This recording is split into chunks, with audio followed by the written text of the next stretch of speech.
the people that are winners, what truly defines a winner is the one that's the most resilient.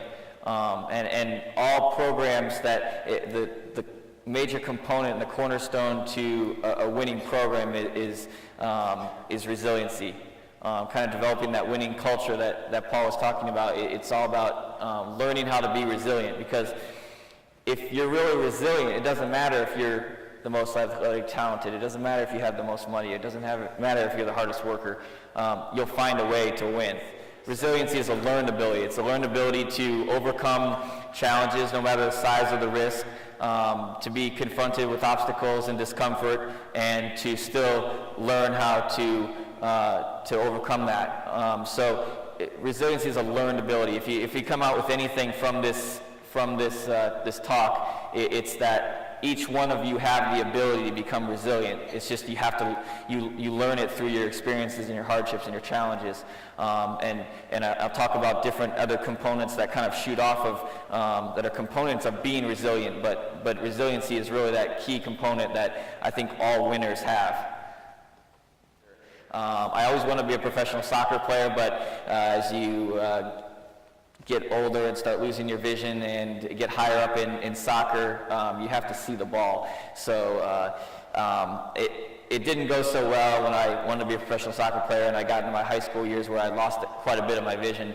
And so what that led to, though, was I got really depressed, because I always had that dream of being a professional soccer player, and I just became more and more depressed because it wasn't going to be a reality. And so I thought, though, that if I worked harder than everyone else and just practiced hours and hours and hours after school, that I could still keep up with everyone else. Well, again, with not having vision, it doesn't really work that way always. When I was going into high school, and I got diagnosed with an eating disorder and OCD and depression. So I was on this downward spiral, but I got to the point, because I was on a bad downward spiral of kind of the point of, well, is life worth living or not? And so I got to this fork in the road, and I had to decide, well, am I going to keep going down this downward spiral, or am I going to realize that this is who I am and this is normal for me? And so I don't know, it wasn't just one day that I woke up, but I decided that I'm going to change, and what really caused that change or facilitated that change was my brother asked me to come out for the swim team. Swimming really kind of freed me from all those pressures of society and just got me away from all that, and kind of was like a freeing time period for me. And so that's really when I got kind of into endurance sports and really started changing my attitude and looking at life differently.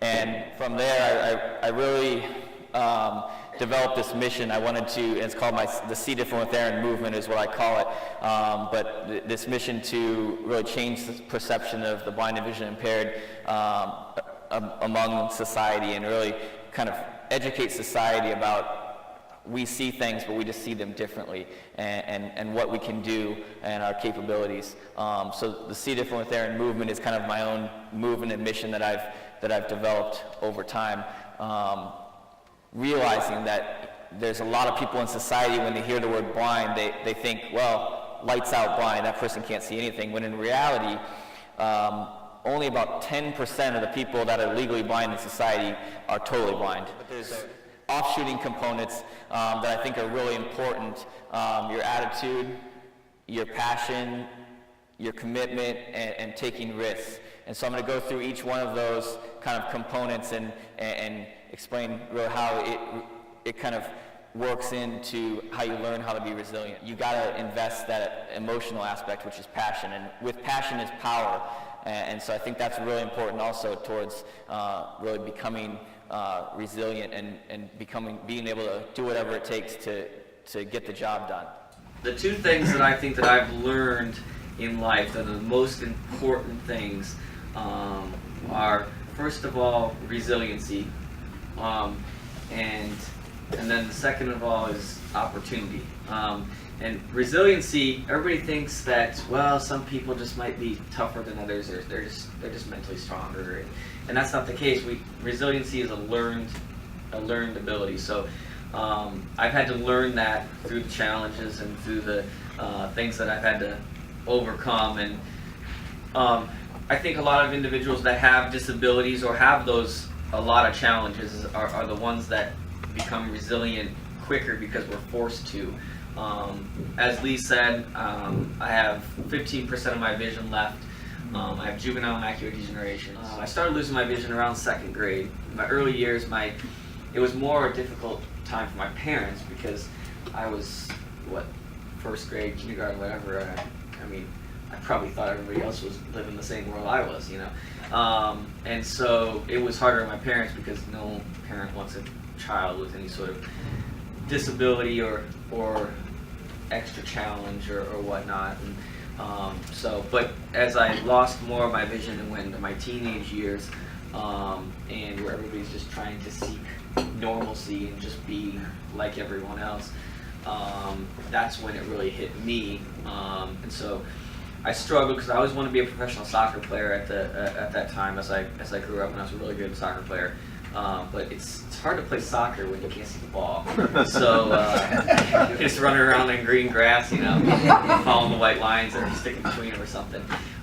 So I had to find a different avenue, and so went through a tough time when I was in middle school and high school, and I was diagnosed with OCD and eating disorder and depression. I mean, I was on a downward spiral where definitely suicidal thoughts and you know, thoughts of what was the purpose of life and whatever.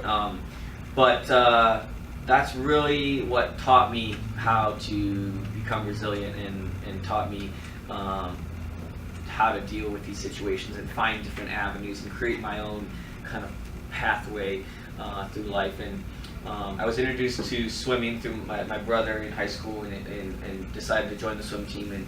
And swimming really, at that time, was my first kind of endurance sport and really became my outlet. Getting into the water was kind of like a freedom from all the pressures of society. And people tell me like, oh, I'm sorry to hear that you're blind and that kind of stuff. And I'm like, don't tell me that. I'm blessed, man. I'm thankful for it. You know, I never would become the person that I am today, or never would have had the opportunities that I have today if I wouldn't have lost my vision. So I mean, I never would have been an SB finalist probably. I never would have been, well, maybe, we never know, but may never have been a world champion. I never would have been able to meet the people that I've met and had the experiences that I've had if I didn't. So I think we always gotta, and I also wouldn't have, you know, learned to not take opportunities for granted, because and take things for granted because with losing my vision. So I find new ways. I've had to find new ways to live life, which has been really amazing.